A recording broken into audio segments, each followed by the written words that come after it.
Not every person can live here.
Of course, it's a very special place.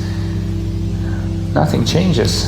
Still, it's this romantic ghost town with its special atmosphere of remoteness and isolation.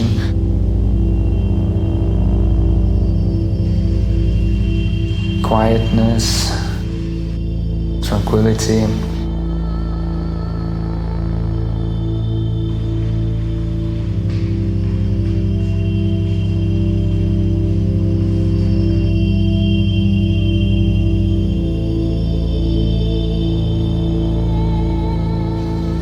And beauty of the nature that surrounds it.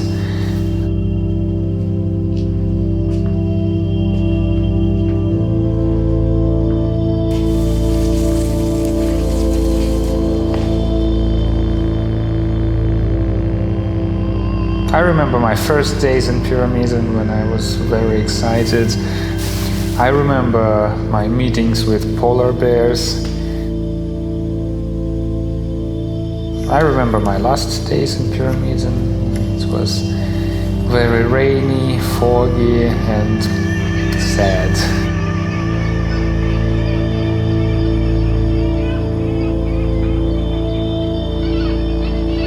I think I miss almost everything about here.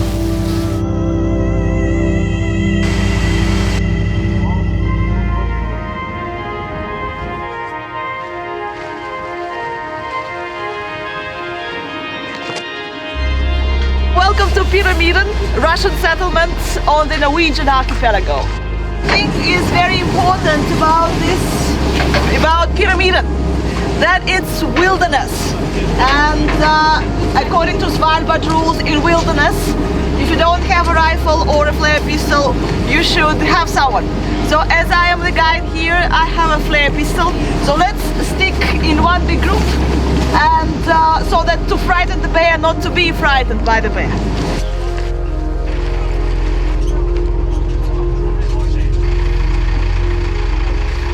Just behind the clouds, there is the top of the mountain, which has the shape of a pyramid. That's why it got this name. Since the 30s, the Soviets were building the settlement and the mine, and the first coal was produced in 1956. Why would a small settlement like Pyramiden, so far away from the Soviet Union, have such good conditions for life and work? The Soviet Union made a showcase of communism and socialism here. To showcase to whom? To Norway. Longyearbyen is only 60 kilometers away, and Norway was and is part of NATO, part of the Western world, and contacts were regular. So it was important to show that communism was achieved in the Soviet Union. The settlement in its prime time had 1,000 people, and it was self-sufficient in all aspects.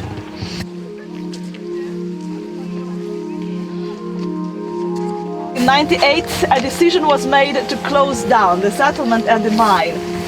Expenses on getting coal became higher and higher, so it was not profitable at all to mine the coal here. Besides, the Soviet Union collapsed and the Russian Federation had more problems than just a distant, small settlement in the north. But then, as people still continued to come from Longyearbyen to visit, the coal mining company decided to send a few people here. So since 2008 we can't call it 100% abandoned, because in winter there are 3 or 4 people working, and in summer there are about 10 plus construction workers. The hotel is the only inhabited building at the moment. We staff stay on the 2nd floor. And we have no internet, no phone connection, no television, no radio. I have mentioned almost all the means of communication, haven't I? So if you are thinking of posting a selfie in Pyramiden right now, you will have to wait. It takes a certain type of people to stay here the whole year.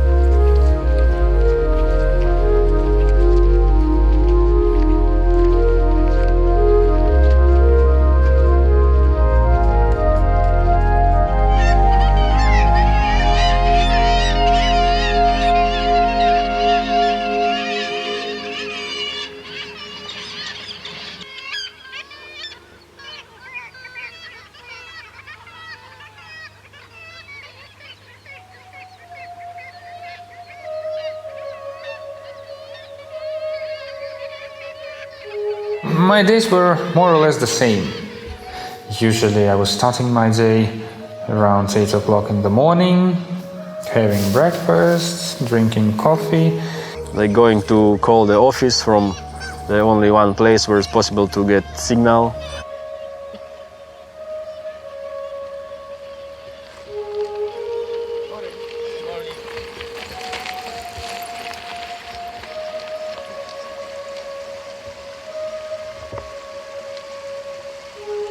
They inform me about how many people will come today, how many boats will come today. After this telephone conversation, I was usually back in the hotel.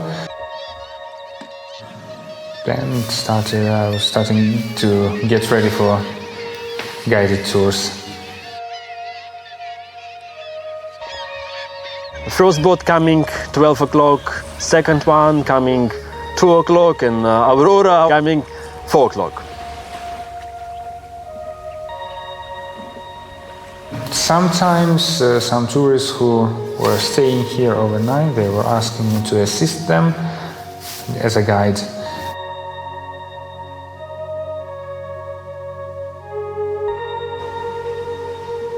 If I have free time, I like to relax, just sit on my chair outside the hotel or sit on the harbor. In the evening I was usually sitting at home. I was living in room 201 on the 2nd floor. Just an ordinary room. So I was usually hanging posters on the walls. But not pictures, but some text. As I was learning Spanish, I was decorating my room with some grammar material or words I needed to learn.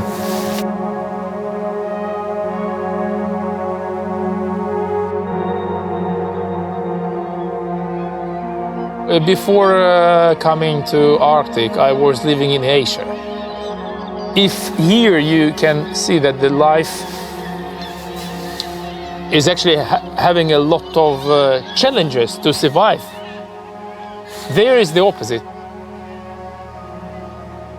I thought it might be interesting to have another taste of what is going on.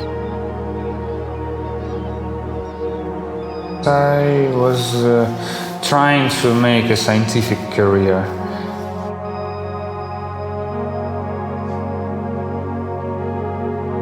By the time I was 29 years old, I finally realized that scientific career is not the thing I want to do. for my whole life.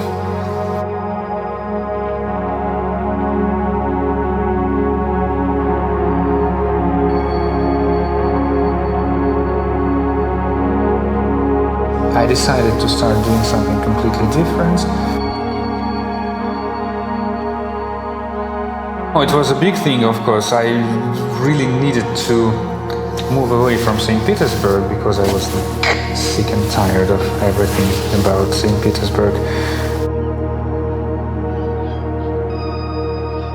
So yes, I was in search of big changes, and fortunately it happened.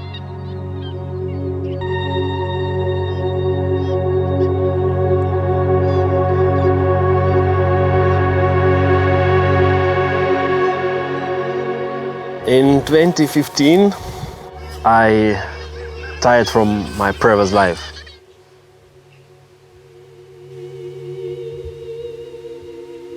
I used to live in St. Petersburg 3 or 4 years before I moved to the Svalbard. It's not for me. It's not my cup of tea. I have some troubles with financial troubles, lots of troubles with drugs and alcohol.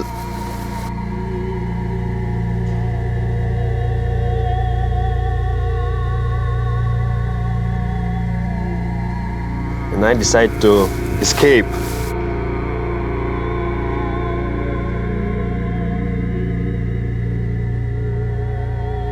When I appeared in Pyramiden, I was totally shocked. But then, I really like it.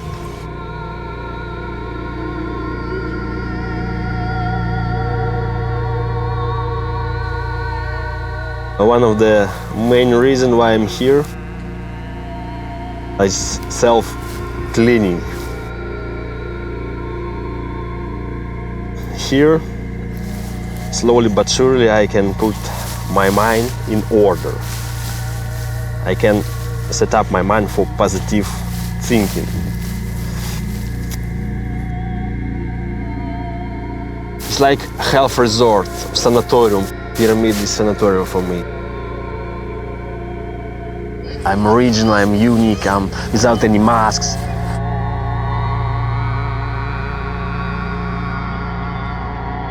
You here like organic part of local landscapes. You really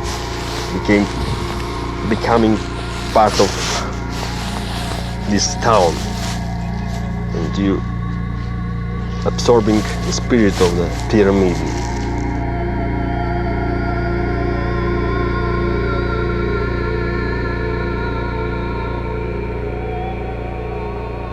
I can imagine how I will be living in mainland again. I think it will be impossible.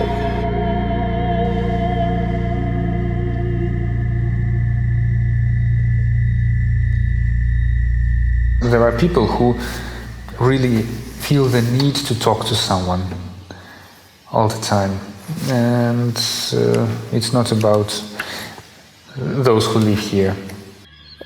For example, my friends know me as a person that likes to be accompanied.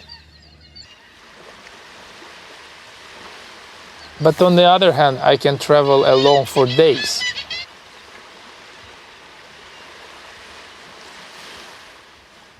I really like spending time alone, walking around, thinking, reading, not being disturbed, sometimes not talking to anyone for days. We are not suffering when not talking. I like silence. It's not just sitting alone and doing nothing.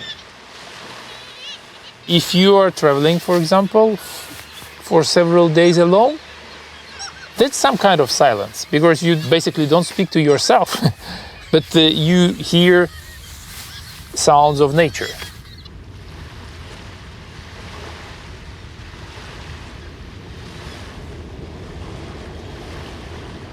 That in most cases people name silence.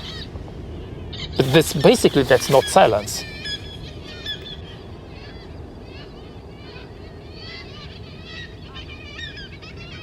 You just need to be like socially independent. So I like remoteness and isolation. It's charming.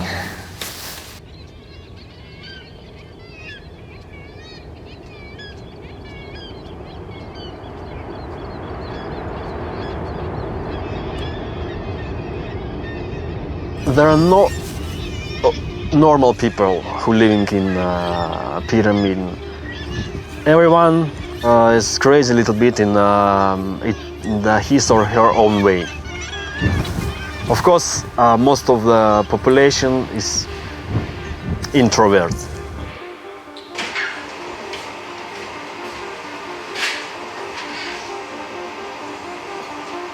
And we living in isolated and closed community. And we are something like a family. And we really love each other.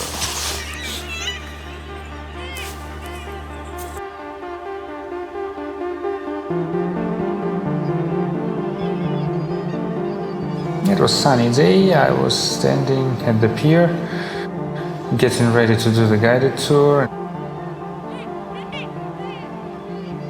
Well, and usually there is a boat with, for example, 90 passengers on board. For me, they are all tourists. That boat was special because there was 89 tourists and there was her, standing on the front deck and smiling at me. Romantic moment. I just asked her contact information. Well, and we've been in correspondence for a while.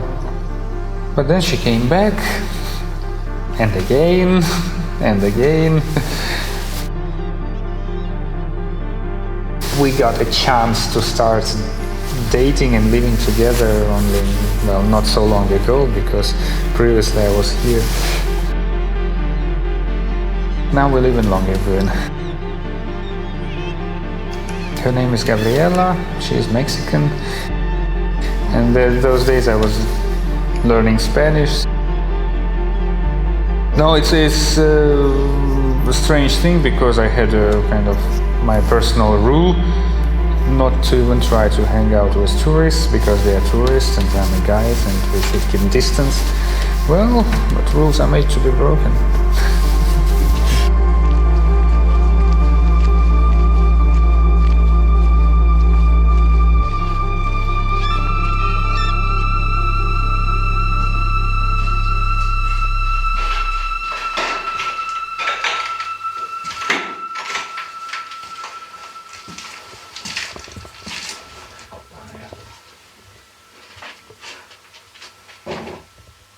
Nowadays, I can describe myself that I'm a person that realizes now that I don't need so much stuff for living.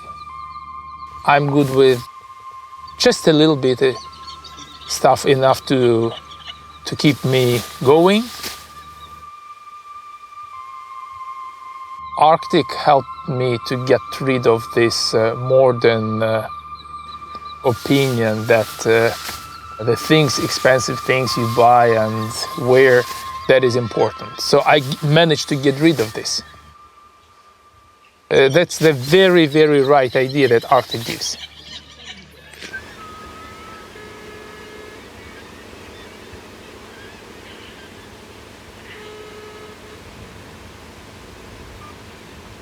It's some kind of privilege, real privilege, to stay out of modern facilities.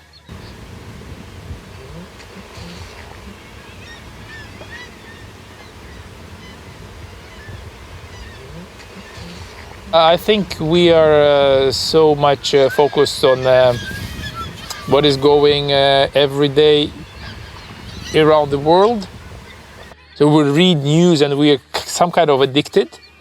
So when you come here, then you just calm down inside yourself.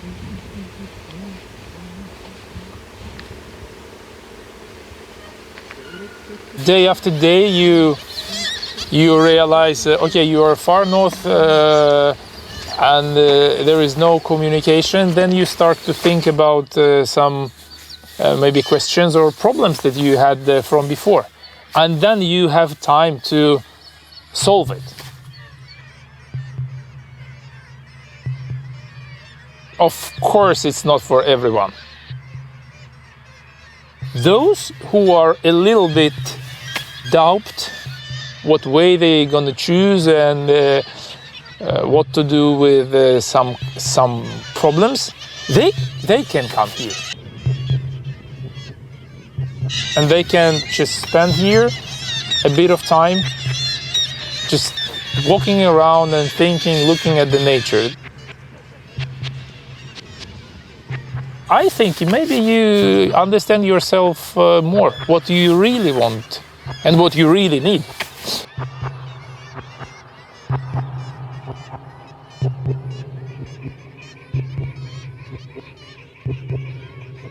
Like when I came after this almost 5 months back home, I realized that if I now turn on my computer and go to internet,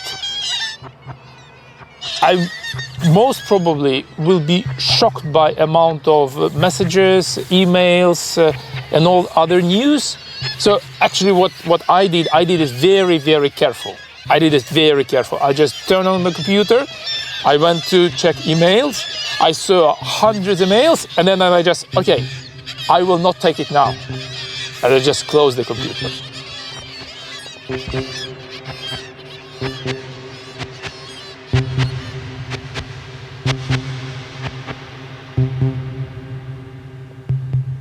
Why did I move away?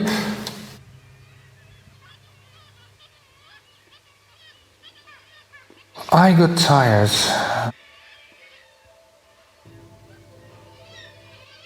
I realized that I'm no longer excited from what I'm doing, and I realized that probably I need a break.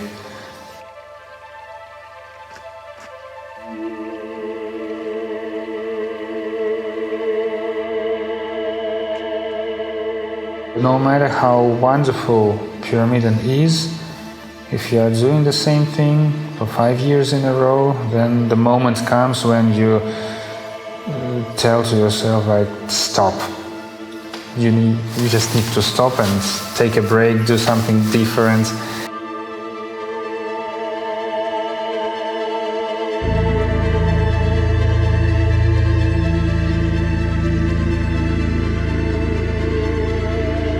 It was a great time, but still life goes on, so it might be interesting to have then another taste of it.